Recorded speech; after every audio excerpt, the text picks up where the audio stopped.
सा हटके है और थोड़ा सा ज़्यादा डेंजरस भी। मैं जो आज आपके सामने रखने जा रही हूँ वो इंडिया के टॉप 5 फेमस कर्स्ड ऑब्जेक्ट्स के बारे में बात करने जा रही हूँ। तो ये जो फर्स्ट स्टोरी है ये है 2012 की। एक लड़की की शादी होती है कि ससुराल वालों की तरफ से उसको एक गोल्ड नेकलेस गिफ्ट में दिया जाता है, जो कि कहते हैं कि उनका खानदानी नेकलेस था। ये जो नेकलेस था एक विधवा औरत का था जिसने उसको कर्स्ड कर रखा था, क्योंकि उसके पति की मौत बहुत ही क्रूअल तरीके से कुछ पुराने लोगों ने कर दी। कोलकाता की घोस्ट लाइब्रेरी और वहाँ की एक cursed car, the ghost car of national library Kolkata. Kolkata की नेशनल लाइब्रेरी जो सबसे फेमस लाइब्रेरी है इंडिया की। नमस्ते and welcome to real with Deepika. तो जैसे कि आप जानते हैं हम यूजुअली हॉरर स्टोरीज़, कुछ स्पिरिचुअल स्टोरीज़, कुछ हॉन्टेड विलेजेस या पिशाचिनी, भूत, कच्चा कलवा, इस तरह की स्टोरीज़ शेयर करते हैं। लेकिन आज का टॉपिक थोड़ा सा हटके है और थोड़ा सा ज़्यादा डेंजरस भी। तो सोचिए क्या हो अगर आप किसी जगह से कोई चीज़ उठा कर लाएँ या उसको परचेज़ कर लें और वो चीज़ आपकी ज़िंदगी ही बदल दे। वो चीज़ कर्स्ड हो और वो चीज़ लाते ही आपकी लाइफ में शुरू हो जाती हैं बहुत सारी बीमारियाँ, प्रॉब्लम्स, फाइनेंशियल लॉसेस और शायद डेथ। तो हाँ, कुछ ऐसी चीज़ें, कुछ कर्स्ड ऑब्जेक्ट्स के बारे में आज हम बात करने जा रहे हैं इस एपिसोड में। ये कोई ऐसे ही नहीं है। मैं जो आज आपके सामने रखने जा रही हूँ वो इंडिया के टॉप 5 फेमस कर्स्ड ऑब्जेक्ट्स के बारे में बात करने जा रही हूँ, जिसको आप गूगल या यूट्यूब कहीं पे भी सर्च करेंगे तो आपको उनके बारे में बहुत कुछ देखने को, सुनने को मिल जाएगा। लेकिन इन सबसे पहले मैं जो आपके सामने कुछ कर्स्ड ऑब्जेक्ट की छोटी छोटी मिनी स्टोरीज आपके सामने रखने जा रही हूँ। तो ये जो फर्स्ट स्टोरी है ये है 2012 की। एक लड़की की शादी होती है। उसकी शादी में उसके ससुराल वालों की तरफ से उसको एक गोल्ड नेकलेस गिफ्ट में दिया जाता है, जो कि कहते हैं कि उनका खानदानी नेकलेस था और पीढ़ी दर पीढ़ी चलता आ रहा था। पहले तो सब कुछ अच्छा था। वाह, नई दुल्हन बहुत एंजॉय कर रही थी। वो गोल्ड नेकलेस के साथ बहुत खुश थी कि उसको उसका खानदानी नेकलेस दिया गया है। लेकिन कुछ महीने बाद, लगभग 3 महीने बाद शादी के, उसकी तबीयत खराब होने लगी। उसके हस्बैंड का जॉब चला गया और घर में अजीब अजीब से इंसिडेंट्स होने लगे। जब तक कि वो नेकलेस पे सबका ध्यान नहीं गया कि इसको जब तक वो पहनती है कुछ ऐसा हो जाता है, तो उसको उठा के नहीं रखा गया।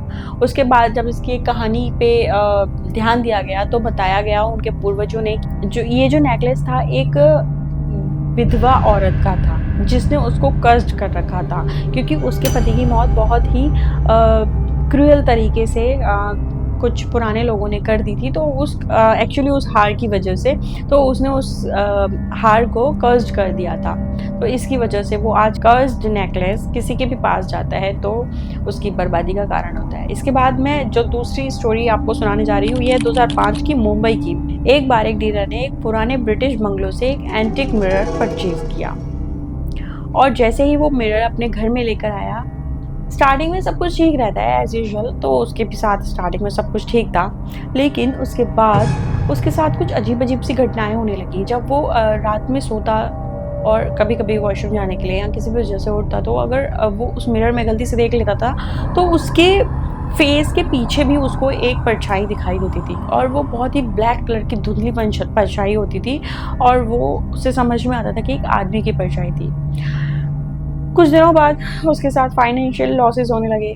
उसका एक बारी एक्सीडेंट हो गया और उसके साथ बहुत बुरा कुछ होता रहा। उसने ध्यान दिया कि जब से मैं ये मिरर लेकर आया हूँ तब से मेरे साथ ये सब होने लगा है। तो उसने ये किया कि उस मिरर को उसी बंगलो में दोबारा से रखवा दिया और उसके बाद से उसकी लाइफ थोड़ी सी ट्रैक पे आनी शुरू हुई।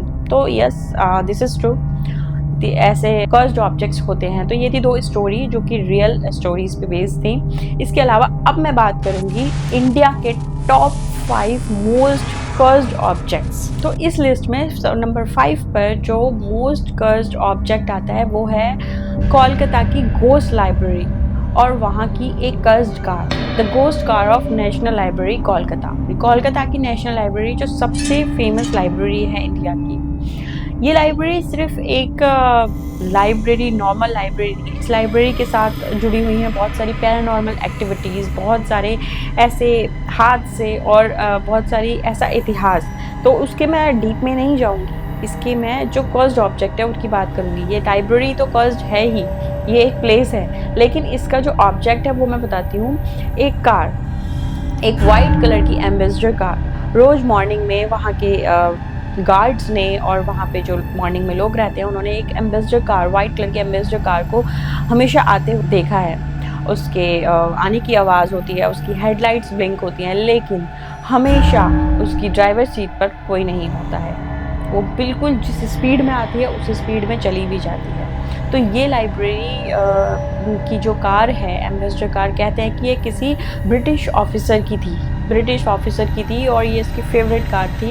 एक एक्सीडेंट के तहत उसकी डेथ हो गई और उसके बाद उसकी जो आत्मा थी आज तक उस कार के साथ जुड़ी हुई है। तो ये थी हमारी पहली स्टोरी। इसके बाद मैं बढ़ती हूँ नेक्स्ट स्टोरी पर, जो है the cursed idol of Vrindavan. Vrindavan का नाम तो आप सभी ने सुना होगा। वृंदावन मतलब कृष्णा मतलब वृंदावन। 1980s की ये बात है। 1980s में एक फॉरेनर ने इंडिया आया और वृंदावन गया और वहाँ पर एक बिहारी जी कान्हा की मूर्ति को चुपचाप ले गया। जो मूर्ति बिल्कुल रहस्यमयी थी उसको चुपचाप से चुराया और अपने साथ फॉरेन कंट्री ले गया।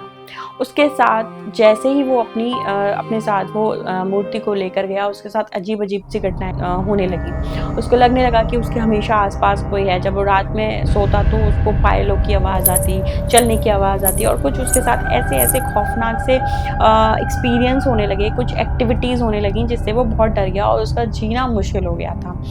हुआ क्या, उसको वापस वृंदावन आना पड़ा और उसके बाद उसने वो मूर्ति को वहीं जिस मंदिर से चुराया था वहाँ पे वापस रख दिया और उस मूर्ति को वापस रखते ही उसकी लाइफ से सारी प्रॉब्लम्स शॉर्ट आउट तो हो गई, लेकिन उसे एक संदेश भी मिला कि भगवान की चीज़ों से कभी भी छेड़छाड़ नहीं करना चाहिए। जो जहाँ हैं, जो जैसी हैं उन्हें वैसे ही रहने दो, अदरवाइज आपकी लाइफ में अगर आपने बैड इंटेंशन से कुछ भी किया है तो प्रॉब्लम्स आएगी ही आएगी। इसके बाद जो थर्ड ऑब्जेक्ट है वो है the ghost paintings of Rajasthan. एक आर्ट कलेक्टर ने राजस्थान की हवेली से कुछ आर्ट कलेक्शंस खरीदे, कुछ बहुत ही खूबसूरत पेंटिंग्स खरीदी जो राजा और रानी की थी।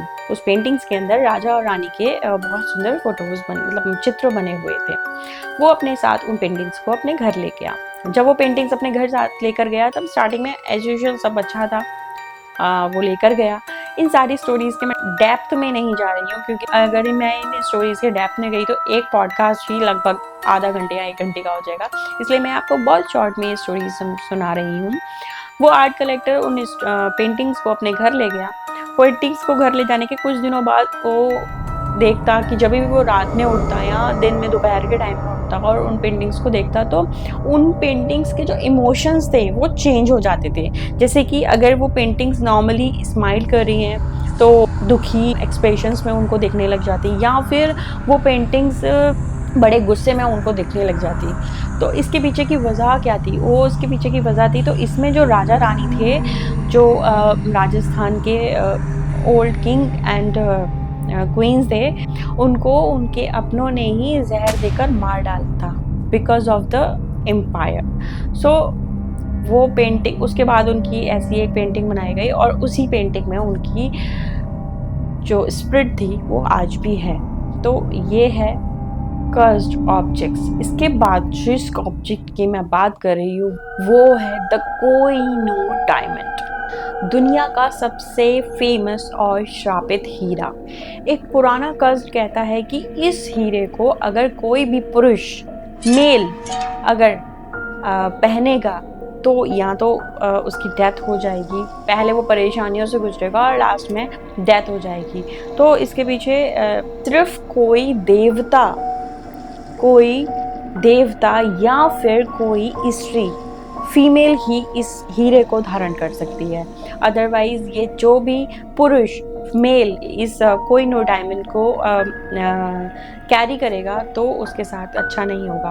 पुराने अगर हम इतिहास में जाएंगे तो किसी भी ब्रिटिशर ने, किसी भी राजा ने जब जब कोहिनूर डायमंड को कैरी किया, उसकी मौत हो गई या फिर उसका राज्य छिन गया या उसकी लाइफ में बहुत सारी परेशानियां आ गई। इसके बाद इसीलिए इसको ब्रिटिशर्स ने किसी राजा के क्राउन में नहीं बल्कि एक रानी के क्राउन में सेट किया और उसको आज नेशनल लाइब्रेरी में रखवाया। और उसके साथ एक कोट भी वहाँ लिखा हुआ है कि इसे सिर्फ कोई फीमेल या फिर देवता ही धारण कर सकता है। अगर किसी पुरुष ने इसको धारण किया तो उसकी मौत होना निश्चित है। इसके बाद मैं जो नंबर 1 मोस्ट कर्स्ड ऑब्जेक्ट की बात करने जा रही हूँ वो है द दिल्ली पर्पल शेपेयर। नाम शेपेयर लेकिन असल में एक एमेथिस्ट स्टोन, एक ऐसा स्टोन जिसने भी कभी 1857 की लड़ाई के दौरान ये कानपुर के इंदिरा मंदिर से चुराया गया था। उसके बाद ये जिस ब्रिटिश सोल्जर के पास गया उसके साथ कुछ अजीबोगरीब होने लगा। उसने अपने फ्रेंड को दे दिया, उसके फ्रेंड की रहस्यमय तरीके से मौत हो गई। उसके बाद आखिरी ओनर जो थे इसके, साइंटिस्ट एडवर्ड हेरन एलन, इनके पास था। जब इन्होंने अपने पास ये शेपेयर रखा उनकी हेल्थ पूरी तरह से सफ़र करने लगी। बहुत उनको फाइनेंशियली लॉस होने लगा। उनके जो काम थे उसमें बहुत सारी प्रॉब्लम्स आने लगी। तो इसके बाद उन्होंने डिसाइड किया कि वो इस शेपेयर को एक समुद्र में फेंक देंगे। तो उन्होंने जब उस समुद्र में फेंक दिया उस शेपेयर को, कुछ दिनों बाद वो किसी भी तरह से घूम घाम के उनके पास वैसे ही आ गया और उनको फिर से वो बहुत सारी प्रॉब्लम्स आने लगी। उसके बाद उन्होंने उसे एक छोटे से बक्से में रखकर उसको 7 लेयर से रैप करने के बाद एक बैंक के लॉकर में रख दिया। और उसके बाद भी उनकी लाइफ में बहुत सारी चीज़ें होती रहीं लेकिन उसको उन्होंने नहीं निकाला। और उसके साथ एक अपनी वसीयत में लिखा था कि जो भी इसको छुएगा उसके साथ बहुत सारी प्रॉब्लम्स आ सकती हैं। तो मेरी मौत के बाद भी कम से कम 33 साल तक इसको बाहर ना निकाला जाए।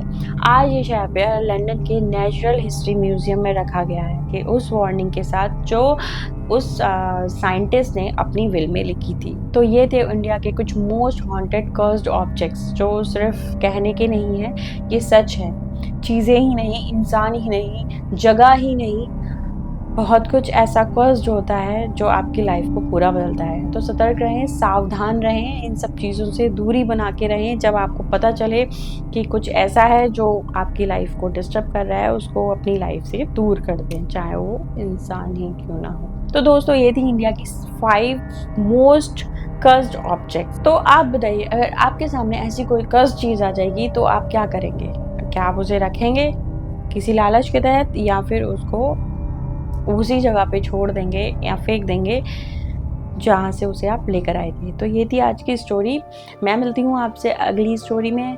आपको मेरी स्टोरी का कौन सा पार्ट सबसे अच्छा लगा कमेंट सेक्शन में मुझे ज़रूर बताइएगा। आप इसी के साथ कौन सी स्टोरी मुझसे सुनना चाहते हैं ये भी मुझे कमेंट सेक्शन में बताइएगा। आपको मेरा पॉडकास्ट कैसे लग रहे हैं ये भी मुझे कमेंट सेक्शन में ज़रूर बताइएगा।